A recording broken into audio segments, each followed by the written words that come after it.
Welcome to the Project Endure podcast, the place where we talk about life, endurance, persistence, perspective, and so much more. I'm Joe Rinaldi, and I'll be your host. Let's jump in. Before we get started, let me share a quote with you. The great Les Brown once said, "You can't see the picture when you're in the frame." If you felt stuck in your fitness, mindset, or life as a whole, head down to the link in the show notes and reach out to learn more about Project Endure Coaching so that we can help you step outside of the frame and bridge the gap between who you are now and who you want to be. We can't wait to hear from you. Now, let's get to the episode.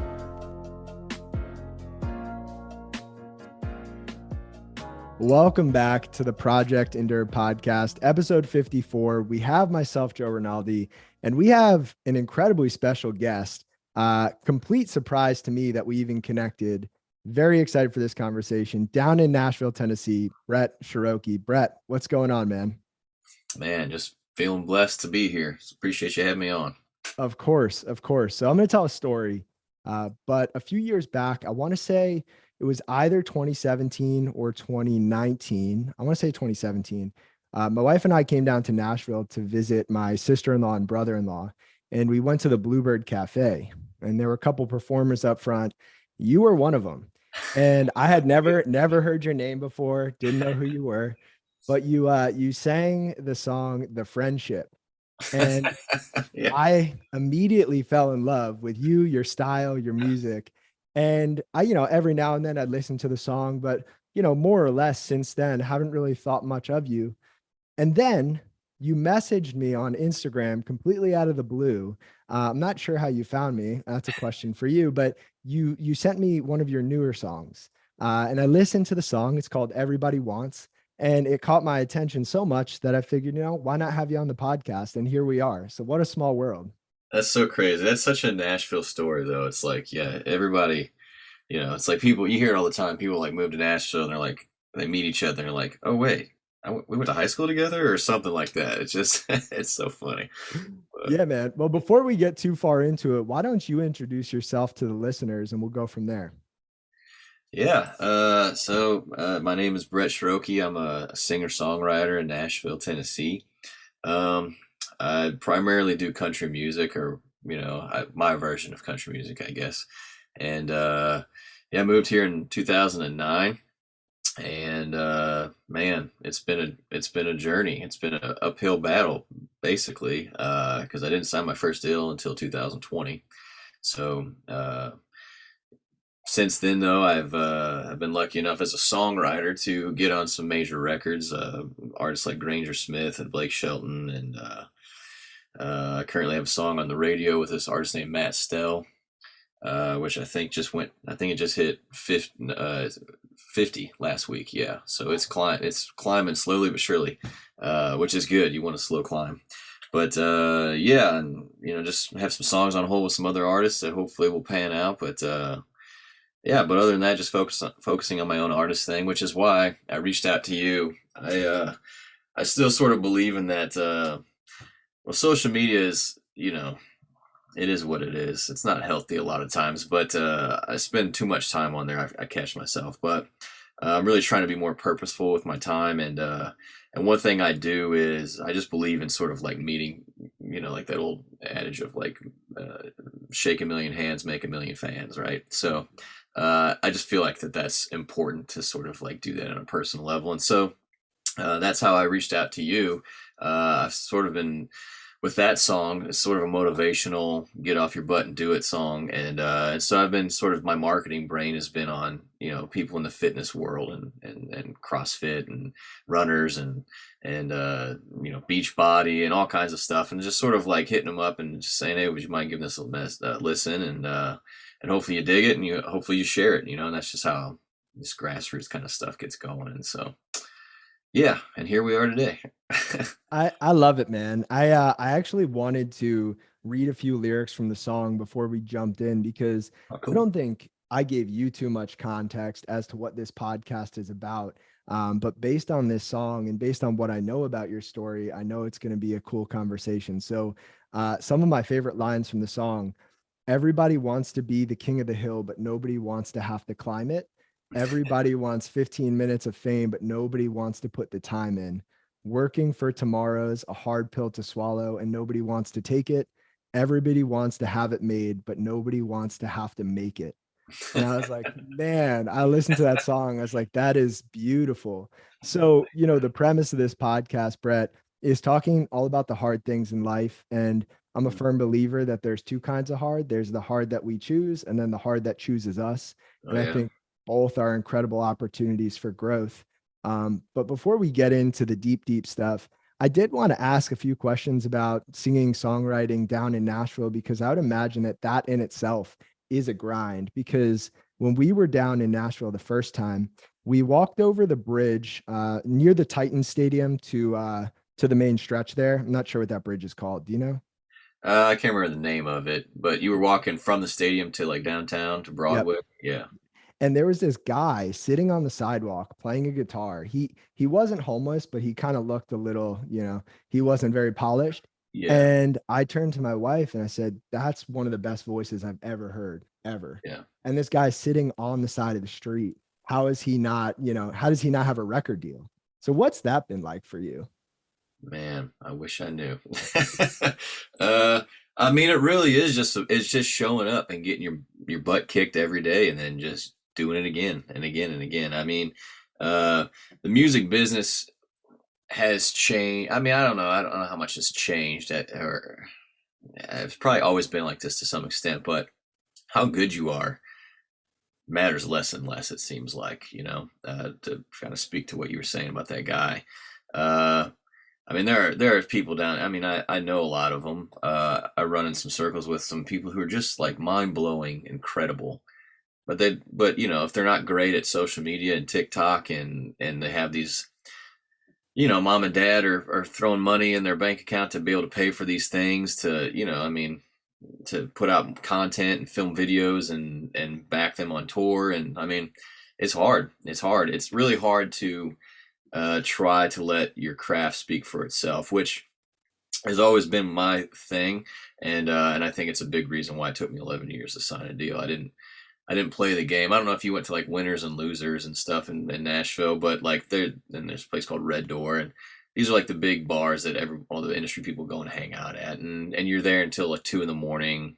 A lot of these people are younger. I have kids. I have 3 kids, and a lot of them are single, and they want to stay out and hang out until 2 in the morning, and they don't get up till noon the next day, and I just can't do that. But a lot of business gets done that way, and you work your way into circles, and you just become friends with people, and that does a lot for your career more so than what your craft is. And I just never wanted to win that way, and that's a longer road, man. You just got to know that's sort of the hard that you choose, like you just said. Um, and yeah, I'm still so on the artist side of things now that I have my deal and I have some accolades as a songwriter. It's sort of like, here we go again, starting over. I want to do it the right way, and I have a label showcase coming up in October, which is where like I'm I'm I'm blessed enough now that I've been doing this a while that a lot of the major labels know who I am, and so they kind of want to come see the thing live and see what it looks like, and is it something that they want to attach their names to, and I have a handful full of them coming actually to the Bluebird. I set that up, so me and my band will do like a stripped kind of set, and we'll just play for the labels who will just stare at us like we're in an interrogation room, and it's Hmm. super awkward. And the Bluebird's not very big. It's like what, it's like 70 seats maybe or whatever, but and you can see everybody from the stage, so you just see them like staring through your soul and wondering, is my life going to change tonight or not? I don't know. It's like a weird thing, but yeah. So I don't know if that answered the question, but all of that and more. Uh, but even if you have sort of those other things, it's still an uphill grind. I mean, there's everybody whose grandma said they were good is here trying to do it, and it's just there's with Spotify and Apple and streaming now, like it's and the internet, the social media stuff. It's so much easier to get your stuff out in front of people. but because of that, everybody's doing it, and so it's harder at the same time. It's such a saturated market, you know. Yeah, no, that makes sense. I'm curious for you when you realized that you had a knack, not just for singing, but for songwriting. And I asked that because that song I mentioned, The Friendship, that caught my attention when you sang it at the Bluebird, just so clever. Like Mm. I was belly laughing. Like I was laughing so hard. And I forget what line it was originally that made me laugh so hard, but I'm gonna read a couple of Oh, them. I bet I know. It was the one about the dinghy. Is that Yeah. the one Yeah. so like, just so clever. Oh, here it is. I'll read it. So when she put me on the Friendship out there waiting in an ocean and she's just waving from the shoreline because she don't like me like that. She took the wind right out of all of my sails and now instead of floating down the coast in the love boat with her, I'm sinking in the Friendship. I didn't think that she was going to leave me all alone with my dinghy. I actually had to argue with my co-writers to get that dinghy line in there. They're like, no, it's too much. I'm like, that's gonna be everyone's favorite line. We just got to do it. I'm pretty sure in real time when you performed it, at least the night I was there, you had a brief pause and then you said it's a boat or something like Yeah, that. I usually do that. I'm like, it's a boat, you perverts, and then yeah, yeah. But so to get into the deeper stuff, I ask every guest a series of 4 questions, and we let the conversation twist and turn from there. But the first one is, what's the hardest thing that you've ever had to handle in life? So a circumstance that you didn't get to choose for yourself. Uh, I mean, I don't know. I guess if you're doing life right, it's full of them, right? I mean, well, I mean, I guess I'd touch on a few of maybe. I guess I'm not sure Yeah. what the hardest is, but I lost my dad when I was 15, right as I was like learning music, and I had just learned guitar and I was just starting to write songs. I think he got to hear maybe one or two my first songs that were terrible, you know, but I know he was super into it already and was excited about that. And unfortunately, he's not here to see where it sort of all went. But like this patch I have on my hat is a patch on. He used to drive trains for the Illinois Central Railroad, and I found this patch on one of his old hats in my mom's basement. And so I took it off and put on a new one, and I try to keep. I don't know. I try to keep pieces of him with me or whatever. But and I was 15, and so I don't know. I guess like a lot of 15-year-old boys, you butt heads with your dad, you know, and so we weren't on great terms when he passed away. So that sort of weighs on me.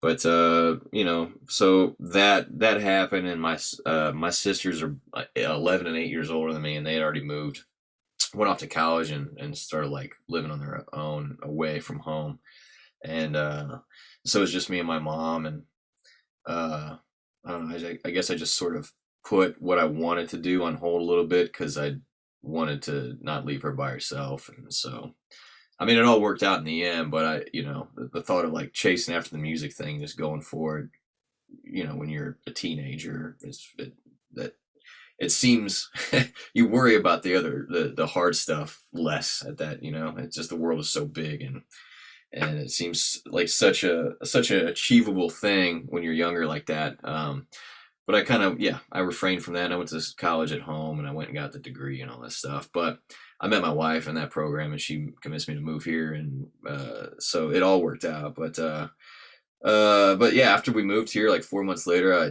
diagnosed with testicular cancer.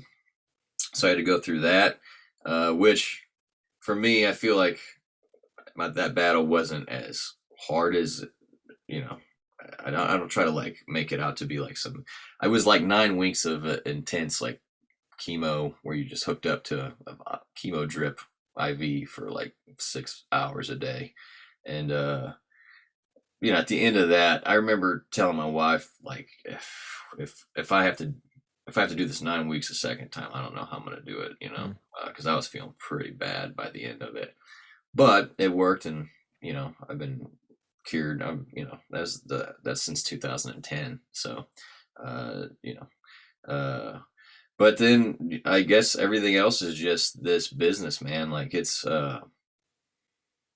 tough. I mean, you hear a lot of interviews with, like, I was watching a interview with Merle Haggard. It was either Merle or Waylon, but they probably both of them said the same thing. Like, like I think the question was like, what's your advice for younger artists wanting to get into this? And their advice was like, oh, just don't, don't do it.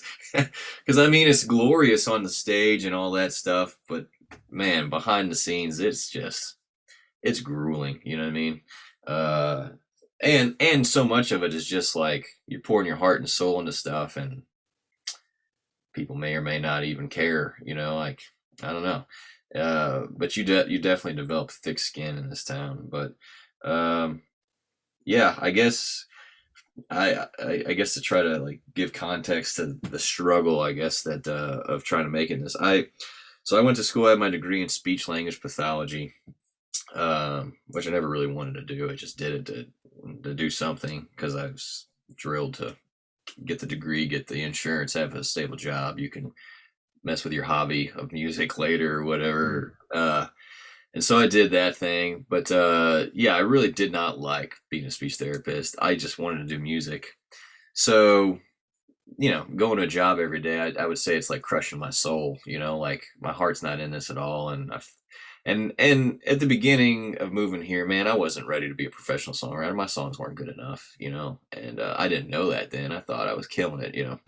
But I see it now, which makes me wonder, like in 15 years, am I going to look back at my songs now and be like, "Ugh," I don't know. It's interesting to think about that. But yeah, so I did that, and man, I didn't really chase it very hard for the first few years. But after our oldest daughter, who's 9 now, was born, it sort of clicked with me that, I was drilled to put the dream sort of aside and do the more practical thing. And I don't want that for her. I want her, if she wants something, to go chase it, period. And so that sort of flipped the switch in me. And then from then on, I was just, I was working a day job every day and then coming home and writing songs with other songwriters every night. And I remember many nights coming home, seeing the kids for 20 minutes, getting something to eat, and then leaving again, and then just watching them cry as I left, not understanding it. And that was a very common occurrence, and eventually I was able to find a way to work part-time. One of those positions, I was working for a school at the time, and those positions don't come around very often because they're coveted. Once you get it, you don't let it go, because you can still get out here, you can still get full benefits as a part-time employee. And so I was the insurance provider for the family. And so I did that, and I picked up a second job that allowed me to like work on the weekends, doing like in-home therapy. And that freed me up to be able to write during the day, during the week, which is when professional songwriters write. It's like their day job. So I was able to do that, and that was grueling. I did that for years, and then I eventually left that job to do the other job, in-home therapy, where I was able to make more money hourly, and then that meant I could work less, but I could still work on Saturdays and Sundays and like evenings and stuff if I had to, and that freed me up to write like 3 days a week, during the day. And it was just sort of like this constant putting the puzzle together. All the chips were in on this dream, like trying to make it work. And I've missed a lot of my kids growing up. I wasn't 9 to 5, come home, go to soccer practice and all that stuff. I missed a lot of stuff, and I still do, which is sort of it's just the thing. Like, what are you gonna do? You have a dream, you're gonna chase it or you're not, and you're gonna have to give up some of these things.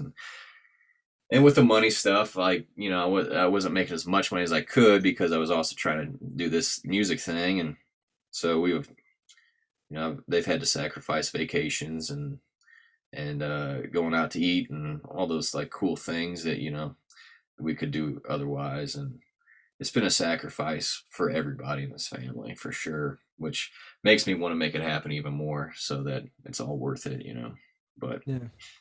I guess that in a nutshell, Yeah. What got you into music full time in the first place? Or what was that inspiration to do music full time in the first place? And what's the ultimate goal now? Or is there even an ultimate goal that's pulling you toward it?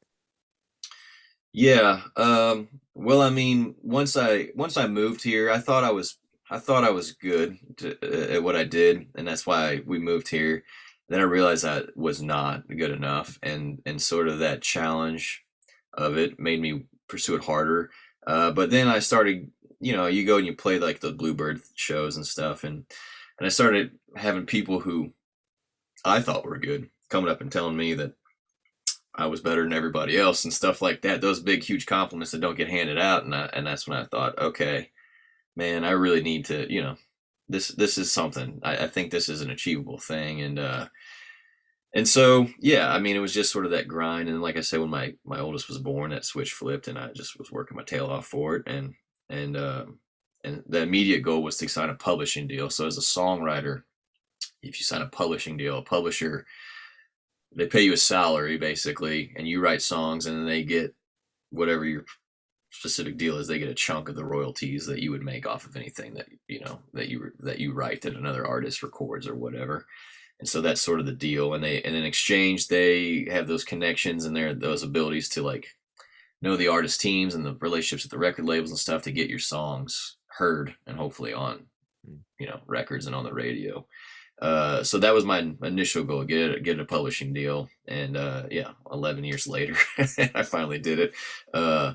But after that happened, like the thing for me is I love playing the songs as much as I do writing them. I love performing and being in front of people and that interaction. And so for me, the writing and performing, they go hand in hand. I don't know that I would want to do one without the other, and so my ultimate goal is to do the artist thing. And I don't know, success looks very different for everybody. For me, it would just be, if I could have if I could have a diehard fan base that didn't even have to be that big. I don't care even about being on the radio or any of that stuff. I definitely don't care about being famous. I just want to write and record stuff that I feel like I'm passionate about, and that I feel like connects with people, and play it for them. And someone once told me, man, if you could have 10,000 diehard fans that'll spend $100 on you a year, that's a good living, man, doing what you love. So that's really just it for me.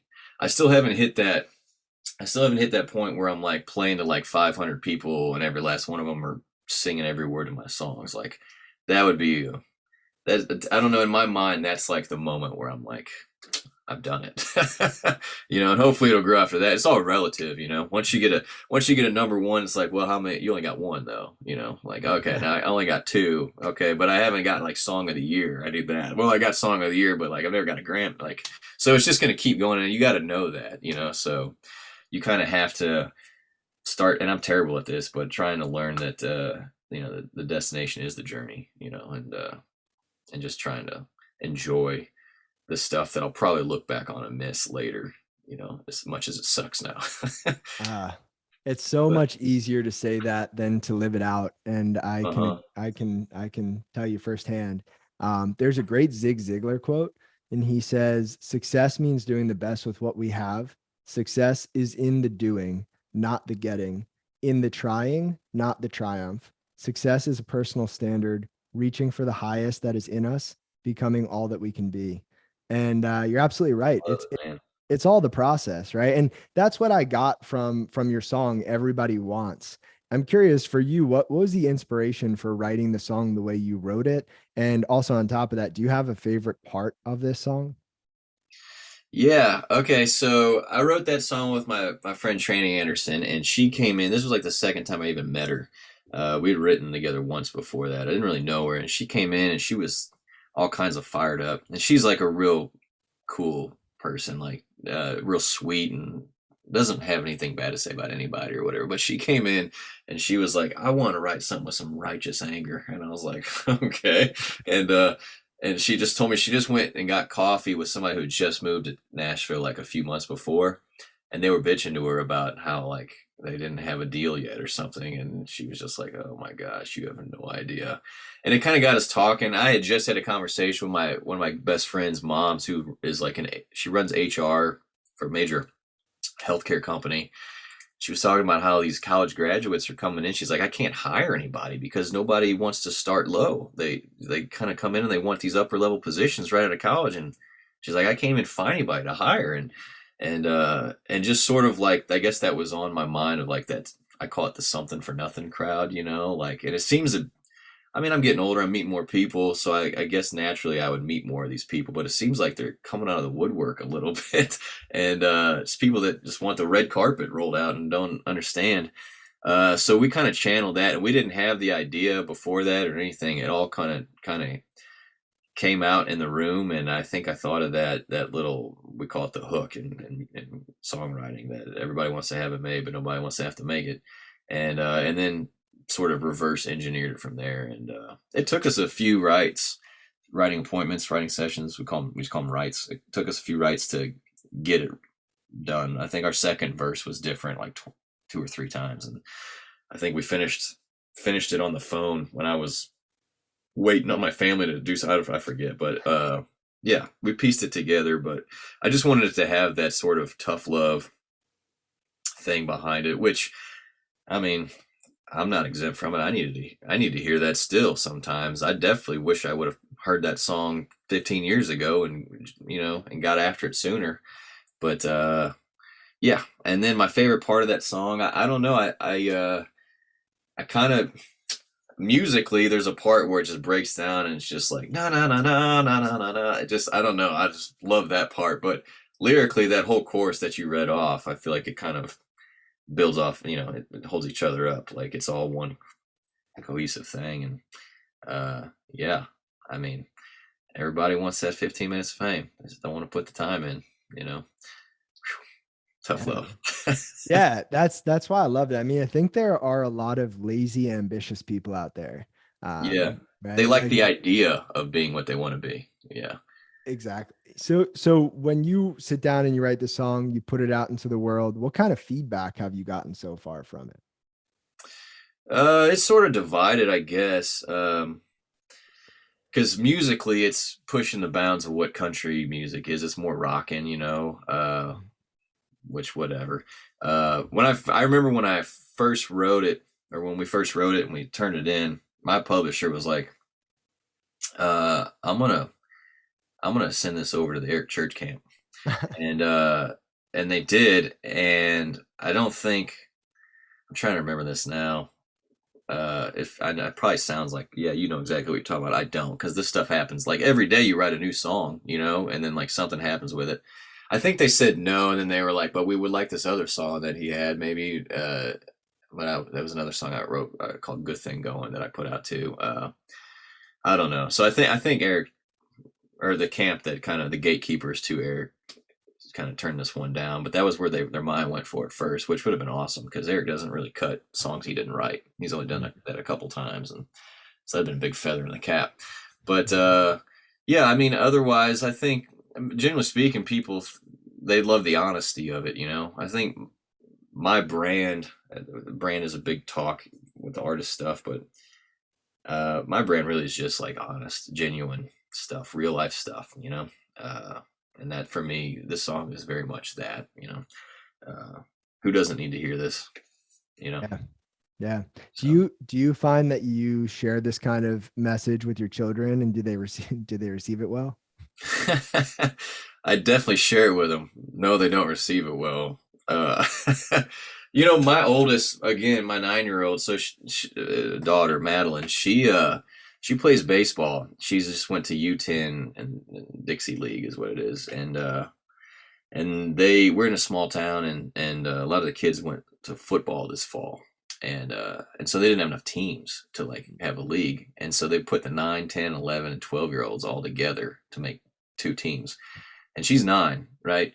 This is her first time even playing. It was coach pitch before this. Now the kids are pitching. And some of these 12-year-olds are throwing smoke, man. Like I don't think anyone in these 2 teams, but some of them throw like up 70 miles an hour, which, what? Yeah. I'd be terrified if I was 9 years old up there with that. But she's the only girl in the whole league, man, and she has been for a few years. And the softball coach, she's pretty good, but ball player. The softball coaches are after her to like come play softball, and I think she has that like, no, I want to play baseball and I'm going to make it happen. I'm going to work for it. And I tear up a little bit watching her out there throwing the ball to herself, hitting off the tee and drilling and stuff, so I don't know. She'll initially come in, like the boys were rough on her because she was the only girl and stuff. And my wife and I were like, nope, this you chose a hard path, and that's what this is going to be, and it's going to get worse.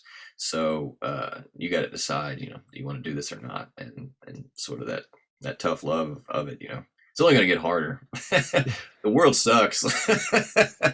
So get a helmet and buckle up. There you go. There you go. It's funny. Baseball is one of those sports that I think can teach someone so much about life, because you think about it, right? You have a 300 batting average, you fail 7 out of 10 times and you're awesome, right? Like, right. You got to get back up every time after you strike out, and you got to try again. Right. I love that. Yeah, that's a good point. Would you say that making it in the music business, or striving to quote unquote make it, has been the hardest thing that you've ever done on purpose? Yes, by far. And I used to not be that way. I used to be like, I grew up playing sports. I was a pretty athletic guy, and I played hockey, and I would be told, like, you like the play to come to you, don't you? And I did. I really was that kind of player. I was not to go charge into the corner to get the puck kind of player. I was like, sit back, let the play kind of unfold and come to me, and I feel like that was my approach to life anyway, like in all regards, man. I wasn't a go-getter by any means. That was a behavior, that was a switch I had to flip and learn. But wait, what was the question? It was just if the music business has been the hardest thing you've ever pursued. Yeah, sorry, I lost my train of thought there.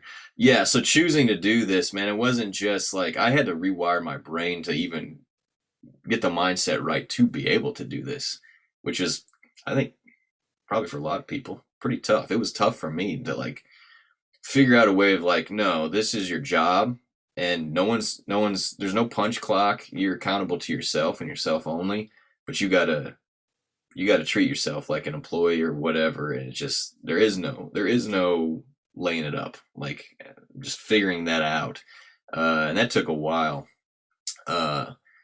And then going and purposely putting yourself in a position of just repeated rejection. And I mean, you do stuff, you do all the right things, and it's still, at best, it's 50-50 if it's going to work, So, I mean, it's just like, it's like running a small business that you're constantly just investing in to try to stay afloat. You know what I mean? And then one day, hopefully, it's like, I don't have to push this rock up a hill anymore. It just is sort of rolling on its own a little bit. And that doesn't really, I think, I wouldn't know firsthand, but from what I gather, that just, it's not like a ladder you climb that you see yourself getting closer. It's just like one day it happens, and then, he's an overnight success. It only took him 15 years, So yeah, for sure. This is the hardest thing I've ever voluntarily tried to do. What would you say the second hardest thing you've ever done on purpose? I am wondering if it's parenthood, but it might not be. Yeah, maybe. Although so much of that just is out of your control, and it is just sort of you reacting, I feel like. So, I mean, yeah, you purposely had kids, but the whole raising them part and the whole how it goes down is really a lot of reaction, I feel like, leaning on Dan Tanner from Full House and how he would handle these situations, and trying not to be your parents, the thing that your parents did that you hated so much and whatever. I don't know. I think so. What comes to mind, and this might not be accurate, but I literally was just talking about this yesterday with my co-writers. My faith is something very important to me, and that's not something that happened until I was always a Sunday church goer, but I never really lived it and didn't understand what it meant to live it until like 2020-ish, during when COVID happened. Our church stopped meeting, and that kind of forced me into reading the Bible, which I'd never done before, and then that just changed everything for me. And so, but it's not something like I don't treat it I still kind of treat it like a checklist. Like, all right, I gotta spend so much time with God and His Word and listen, whatever. And it's not it's not supposed to be that way. And so I'm still working hard to walk that path closer to the way Jesus walked it, and trying to improve that relationship to where it's just something that I need and not something that I need to do. I feel like I need to get done. And there's, so it's been really challenging for me to try to grow my faith, in many aspects. But the conversation we had yesterday was like, I almost wonder if God put this desire to pursue a worldly thing with the music thing in front of me, and taught me how hard it is to pursue something that matters, so that I was prepared to fight for my faith. So right now I would say my faith is the second hardest thing, but it's a battle. I'm definitely, that's worth fighting, Yeah, it is. It is so hard, especially in a world where you and I both resonate with your song, Everybody Wants. We work so hard, right? And we work a lot, and you have to continue to put yourself out there. And it's easy, at least for me, to wake up first thing in the morning, say to myself, all right, I'm going to spend 10 minutes reading the Bible. I'm going to spend 15 minutes, just praying and talking with God. And then the next thing I know, I'm responding to an email. And the next thing I know, it's time to go somewhere else. And the whole morning's gone, right? Right. 100%, man. You're speaking my language. Yeah. And I think the crazy part about it is, with faith, it's this walk towards something that you're never going to be Jesus. You're never going to be like Jesus, right? Because we're human and we all fall short. Yet we all keep going that way, right? Like people of faith are walking in that direction, even though they know they're never going to actually get to the place that they're walking to on their own. And I think that's a really powerful analogy for life. Yeah, man, absolutely. And thank God for Jesus, so that we, he paid for all these stupid things that we do, but yeah, it's sort of like, it's sort of like, I'm never going to amount to I'll say this, I guess I'm very much all or nothing kind of person with all things. You know what I mean? Like if I'm not killing it, I'm failing, and there's really, I don't give myself much grace, and so that's hard for me to like anything. I mean, it was just ridiculous because it's like anything short of like giving away all my possessions and living, in poverty and just like preaching or what, like it's like, well, I'm probably not going to do that, but like anything short of that, I'm not really doing it. It's like the thing in my head, and it's like that battle that I fight all the time. And but yeah, you are walking towards this thing that is unachievable, but you have to rest in the knowing that walk is the point, and if you really love God, and you really do accept Jesus in your heart, then trying to live like him is the way you show that. You know what I mean? If you don't do those things, then I don't know that you really accept him like you're supposed to. You know what I mean? That you don't have to do these things. It's like that weird conundrum, that double-edged sword. You don't have to live a perfect life because he died for those sins. But if you're not trying to, are you really accepting him in your heart? So I don't know. It's funny we're talking about this because I have a song on a Blake Shelton record called Bible Verses, which is all about this. And the hook is, I'm just trying to get to the point where when I read this thing, it's just Bible verses and not the Bible versus me. And so it's all about that stuff, but anyway, yeah, go check that song out too, since we're talking about it. I am blown away by how clever your lyrics are. Well, that one wasn't mine. That was my co-writer's, but but I appreciate that though. Of course. Now, any walk, any journey, any endeavor requires endurance. And so this is the Project Endure podcast. So the next question is just, what does the word endurance mean to you? I guess it's that stuff that well, like you said earlier, to me, endurance more, I relate more to the stuff that chooses you. Because if you kind of have an idea of what you're getting into, I don't know, that doesn't feel as much as like enduring something. That just feels like a choice to like go through it. It's the stuff that you don't see coming and the stuff that overwhelms you that you just have to endure. I mean, that's where I relate with it. Yeah, all the stuff that you necessarily wouldn't choose. I mean, if I would go back, if I would say to my 18-year-old self, all right, you can get here. You're going to have this success, but it's going to take this. I don't know that my 18-year-old self would be like, all right, you know? I wouldn't trade it now, but so much of that is the stuff that like, well, I had no choice. Like I was either going to sink or I was going to swim. And so, um, yeah, I guess endurance for me is just like, you're, it's that stuff that you're just, if you sat and thought about it, you would never choose it. And you're not sure that you would even be able to handle it, but you do, and that's the endurance. That's endurance to me. I like that. I like that. Have you ever heard of the burn the boats analogy? I don't think so. I think you would like it. So I believe this was in the 1500s. An explorer, Hernan Cortez, came to, I want to say, Central America. It was either the Aztecs or the Mayans. My history is not that clear, but one of those two. Searching for the city of gold, right? Cortez. Yeah.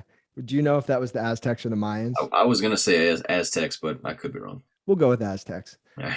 So they're looking for that place, and everybody who's tried to take that city and to take the gold and take the treasure has failed because the Aztecs have defended it.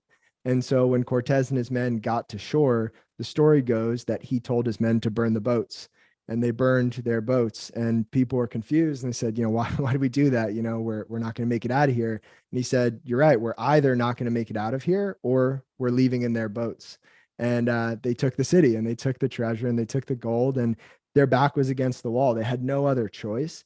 And I think a lot of endurance, right, at its deepest layer comes down to that, right? You have no other choice. Yeah. It's amazing what you can do.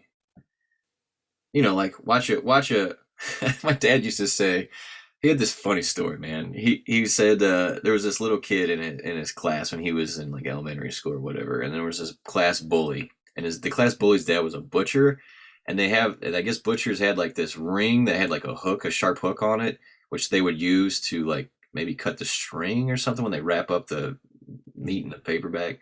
That could be wrong or whatever, but he said that bully would sit there with that ring on his finger and get that little kid's attention, and just like make a motion with his finger, like, be afraid of me kind of stuff, like just intimidating this kid. And he said one day that bully cornered this kid on his way home from school. The kid was running, trying to get home, and that bully chased him. He got him in a corner. He said that kid came out of that corner and whooped the shit out of that bully. You know what I mean? And nobody saw that coming. But I mean, when you have no other choice, what are you gonna do? And that's why plan A's and plan B's are so dangerous. Plan B that's a distraction from plan A.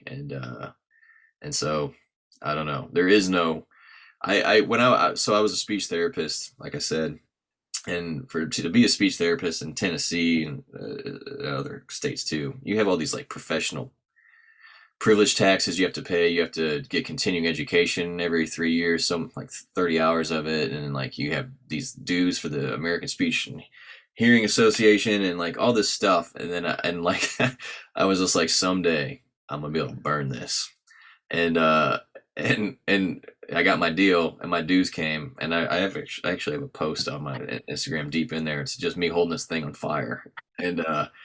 And the thing is like, now that I've like let all that stuff lapse and everything, I can't be a speech therapist again. Like I could, I think, but I'd have to go back and take like the exams I took in grad school, and that ain't gonna happen.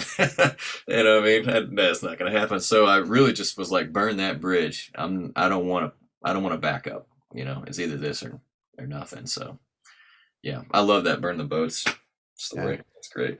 I love that you burned those papers. That's actually hilarious.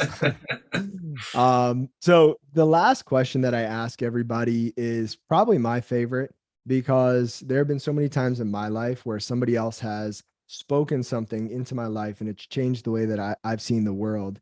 And, we all go through stuff. We're all fighting our own battles. And I've been in a dark place, and there are people listening to this who are in a dark place. So the question is, if somebody listening to this podcast right now is going through a really tough season of life, maybe they're dealing with something that they didn't choose and they have to tap into that endurance, but they just don't know where to go next or what to do. What advice or guidance would you have for that person listening to this podcast? Oh man, I don't know if I'm the right person to say that or not, because I mean, sometimes you're just so down, like it doesn't matter what you hear, and like it's just at a different, probably chemical level that you can't even control, maybe, or whatever. Uh, I know two things. Back to my faith, you're never lost to where God can't find you. All right. You are not alone, and you are loved beyond the understanding of love on this that this earth understands. And if you go there and you give your heart to that, it will change your life in every way. And you know, you can be saved, and you'll learn who you are through learning who God is. You know, so that's the first and foremost thing, I think. But aside from that, is you know, you can't. I guess a lot. I think someone told me once that those feelings, the overwhelmed and depression and anxiety and all that stuff, it comes because you're either living in the past or you're living in the future. And if you lived in the moment and the now, that's not where that, you know, those don't exist there. Which makes a lot of sense. I mean, I haven't teased that out philosophically in my brain a whole lot, but like the people that seem happiest are the people that just live in the now. And sometimes we call them crazy, like the crazy cat lady who dresses like drapes and stuff. And we're like, oh, she's off her rocker. Or is she? Or is she just doing it better than what the world and society says? You know what I mean? Maybe there's a reason she's happy.